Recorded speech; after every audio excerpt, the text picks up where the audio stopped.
Bonjour à tous et à toutes, bienvenue sur Lueur d'éveil pour un nouveau sujet aujourd'hui.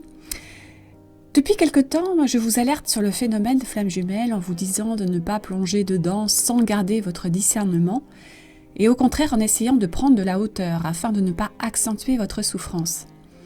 Mais il est également utile aujourd'hui que je vous donne aussi l'aspect positif de ce lien si particulier que vous vivez actuellement et qui vous fait poser beaucoup de questions. Depuis le début, je vous explique que je n'approuve pas tout ce qui est véhiculé dans le concept flamme jumelle, d'abord parce qu'il veut trop s'inscrire dans un amour sentiment humain, et aussi parce que les histoires d'étapes ne font que perdre la plupart des personnes en souffrance en les mettant dans une attente insoutenable et inefficace pour leur cheminement. En revanche, je n'ai jamais renié ce lien si puissant qui ne ressemble à aucun autre lien amoureux. Alors si dans la majorité des cas les personnes souffrent en s'enfermant dans le concept, une minorité souffre aussi en étant dans le déni de ce lien si atypique, ce qui n'est pas non plus une bonne chose. Je souhaitais aujourd'hui vous donner mon avis sur la question car encore une fois, la juste voie est la voie du milieu. On peut remarquer une chose très particulière dans cette relation et qui est un signe distinctif de ces relations hors normes, c'est que chacune des personnes de ce duo va entamer à un moment ou à un autre un chemin d'éveil, un parcours initiatique. C'est pour moi un signe distinctif. Si au bout de plusieurs années, un des deux n'a pas ce réveil, peut-être qu'il s'agit d'une autre nature de lien. Cette notion de réveil est d'autant plus étonnante que souvent, un des deux partenaires n'était pas forcément ouvert à la spiritualité ou à l'éveil de soi.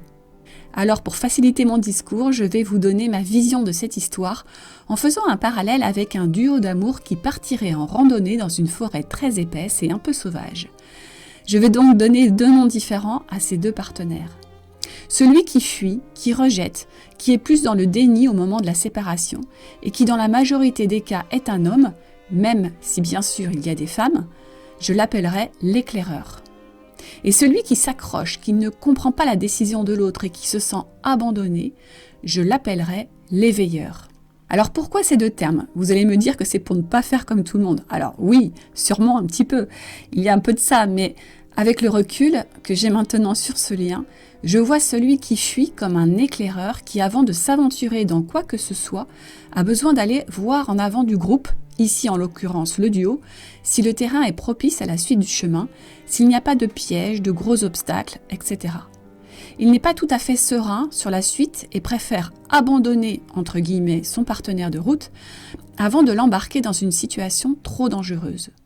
Il a d'ailleurs souvent un manque de confiance en lui et il a terriblement peur de mener son partenaire qu'il aime énormément dans un précipice sans fond. Souvent, il ne se sent pas à la hauteur de cet amour si puissant et très particulier qu'il n'a jamais vécu auparavant. Et je vois celui qui s'accroche comme un éveilleur.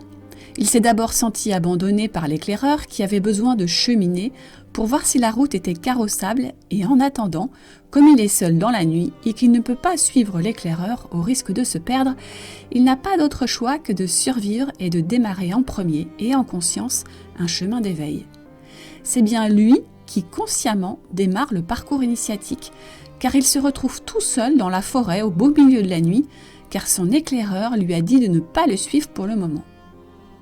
Se retrouver dans cet état de vide provoque en lui une grande souffrance car cela réveille beaucoup de peur.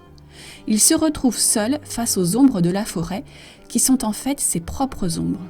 Mais contre toute attente, alors que l'éclaireur semblait complètement fermé à la spiritualité, au bout de quelque temps, qui se compte parfois en années, il a comme un déclic et il commence à faire ce chemin intérieur. Pour rester dans la symbolique, on pourrait dire que quand il a bien repéré les lieux, qu'il a mis de la lumière sur les ombres de la forêt, qu'il se rend bien compte qu'il n'y a pas tant de danger que ça, et qu'il aurait peut-être dû écouter son partenaire qui ne voyait pas de danger, il commence à revenir en arrière pour rejoindre son éveilleur. C'est pour lui le démarrage de son chemin intérieur, qui se fait donc en décalé.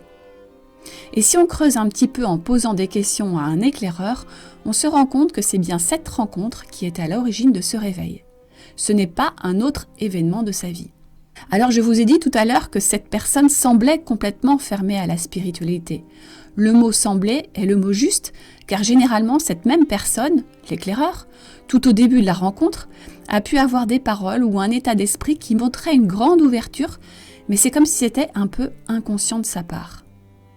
Toujours pour reprendre la métaphore de la randonnée en forêt, c'est comme si l'éclaireur, tant qu'il faisait jour, était serein sur la suite du chemin, car oui, il est très intuitif, mais au moment où la nuit est arrivée, ses peurs ont repris le dessus, son mental égo n'étant pas encore maîtrisé, et pour protéger son partenaire de cœur, il lui demande de ne plus le suivre et il part en éclaireur, le laissant tout seul. Vous imaginez la peur de l'éclaireur si l'éveilleur ne l'écoute pas et commence à le suivre. C'est l'attitude de celui qui se sent abandonné et qui s'accroche à lui coûte que coûte. L'éclaireur va devenir dans ce cas ferme et presque un peu agressif par peur. Il va se renfermer et ne plus vouloir communiquer. L'éclaireur a besoin de beaucoup de temps pour vérifier si le chemin est sécurisé. Alors si vous, de votre côté, vous êtes l'éveilleur, votre peur n'est pas arrivée au moment où la nuit est tombée, car malgré les ombres, vous n'avez vu que la lumière de votre éclaireur. Tant qu'il était là, vos peurs n'étaient pas trop envahissantes. Vos peurs sont arrivées quand votre éclaireur vous a laissé seul. Seul dans la nuit noire de la forêt, souvent appelée la nuit noire de l'âme. C'est donc bien vous qui avez démarré consciemment ce parcours initiatique, ce chemin de retour à vous-même, parce que vous n'aviez plus le choix. C'était bien une question de survie. Pendant cette longue, très longue nuit seule dans la forêt, vous pouvez maudire votre éclaireur, lui en vouloir de vous avoir abandonné. Vous pouvez même penser que pour lui tout va bien, il a dû trouver un refuge ou même certainement rencontrer d'autres personnes et qu'il vous a complètement oublié. Ce qu'il faut comprendre dans cette histoire, c'est que si votre éclaireur ne revient plus jamais, que vous n'avez constaté chez lui aucun réveil, aucun changement, alors il s'agissait sûrement d'un lien qui était simplement sur votre chemin pour expérimenter aussi un réveil de votre part, mais sans collaboration avec ce partenaire qui n'a pas souhaité suivre le chemin avec vous. Et ce n'est pas grave.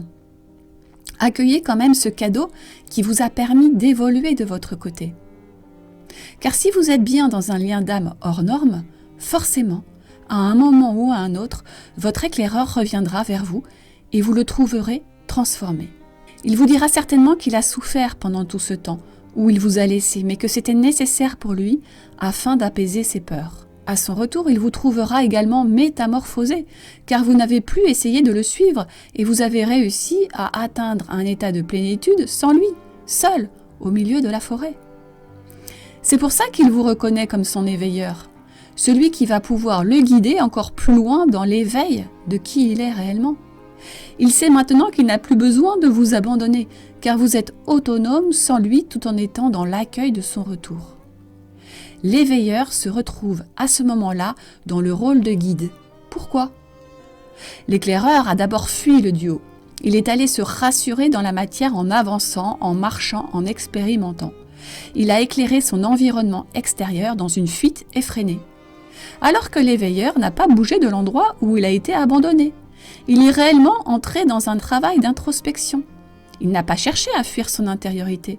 Il s'est complètement fondu en son être intérieur. C'est maintenant sa plus grande force. Et il est donc prêt à la partager à son éclaireur afin que lui aussi puisse achever ce retour intérieur indispensable pour vibrer l'amour inconditionnel. Vous voyez, pour vous raconter cette histoire de relation très particulière, je fais exprès de ne pas utiliser des mots que l'on pourrait utiliser dans des relations amoureuses classiques, car c'est bien complètement différent. Le retour de votre éclaireur se fera en fonction de votre propre histoire. Il n'y a pas une seule vérité. Certains vont revenir et démarrer une véritable relation amoureuse. D'autres vont démarrer une amitié très profonde. C'est votre duo qui écrit la suite. Mais ce que je peux vous dire, c'est que si vous êtes véritablement dans ce lien d'âme si particulier, vous finirez par vivre cet amour inconditionnel, peu importe la forme qu'il prendra. Il y a un énorme respect, un énorme amour sans attente et sans projection qui naît entre l'éclaireur et l'éveilleur. Et à un moment donné, il n'y a plus de différence entre l'un et l'autre, qui se rejoignent dans leur niveau de conscience. Et c'est peut-être à ce moment-là que l'on pourrait parler de fusion. Dans cette histoire, on ne peut pas utiliser le vocabulaire de l'amour humain, car cela va bien au-delà. C'est justement lorsqu'on s'accroche à la vision d'une histoire d'amour classique que l'on s'enfonce dans la souffrance. Vous savez que mon livre préféré, parce que pour l'instant il n'a toujours pas été détrôné, c'est Soufi, mon amour. Et pour moi, ce roman très spirituel décrit totalement cette histoire que l'on appelle souvent histoire de flammes jumelles. Si vous connaissez ce livre, vous savez qu'il raconte l'histoire du poète musulman Rumi du XIIIe siècle et sa rencontre avec un soufi errant, Shams de Tabriz. Une rencontre tellement incroyable qu'elle va déterminer le destin de chacun, donner naissance à une profonde amitié et avoir des conséquences importantes dans leur vie à chacun. De nombreux passages dans ce livre peuvent nous faire penser à ces histoires d'amour hors norme, de flammes jumelles. Une compréhension totale entre les deux âmes, une plénitude ressentie, des regards intenses. Ils passaient des heures ensemble à discuter et ne pouvaient pas s'imaginer ne plus pouvoir se voir. Il y a même eu un déchirement lorsque le soufi a dû finir par partir et quitter le poète. Et pourtant, il n'y a aucun amour humain dans cette histoire. Rumi était marié et très heureux avec sa femme. Il s'agit là d'une connexion bien plus profonde que le sentiment amoureux humain. C'est une connexion spirituelle avant tout. Alors, si vous vivez ce lien, n'essayez peut-être pas de le faire entrer dans une seule case et profitez de tout ce qu'il peut vous apporter sans rien attendre de particulier. Et vous verrez que c'est à ce moment-là que la magie opère. Voilà, ce podcast est terminé. J'espère qu'il vous aidera à voir ce lien si beau, si spécial et si profond d'une manière différente. Surtout, ne restez pas dans un cadre trop restrictif et construisez votre lien. Ce lien peut prendre plein de formes différentes. À vous justement de l'imaginer ce lien, de le construire, de le rendre beau. Et vous y arriverez vraiment quand vous aurez compris qu'il va falloir à un moment donné maîtriser votre ego. Cet ego qui n'attend qu'une chose de cette relation. Et c'est quand vous allez aller au-delà de cette chose très restrictive que vous allez enfin pouvoir construire ce lien. Parce que votre éclaireur ne reviendra jamais si vous n'attendez qu'une seule chose de sa part et qu'il n'est pas prêt à donner cette chose-là. Lorsque vous serez complètement autonome, heureux, guéri, quand vous aurez fait ce chemin intérieur et que vous serez complètement serein dans votre vie, et c'est à ce moment-là que votre éclaireur entamera son chemin de retour vers vous. Il pourra à ce moment-là revenir vers vous et il vous proposera quelque chose. Et ensemble, vous vous mettrez d'accord sur ce lien profond que vous construirez ensemble. Et encore une fois, peu importe la forme. Parce que c'est à ce moment-là que vous commencerez à comprendre ce qu'est réellement l'amour inconditionnel. Parce que ce lien-là, c'est ce qu'il vous demande à un moment donné. Enlever toutes les attentes de l'ego pour enfin vibrer cet amour inconditionnel. Voilà, je vous dis à très bientôt pour un nouveau sujet sur l'heure d'éveil. Au revoir et surtout, prenez soin de vous et cheminez en sortant de la souffrance. Et si vous avez besoin d'aide, n'hésitez pas à venir vers moi. Voilà, à très bientôt.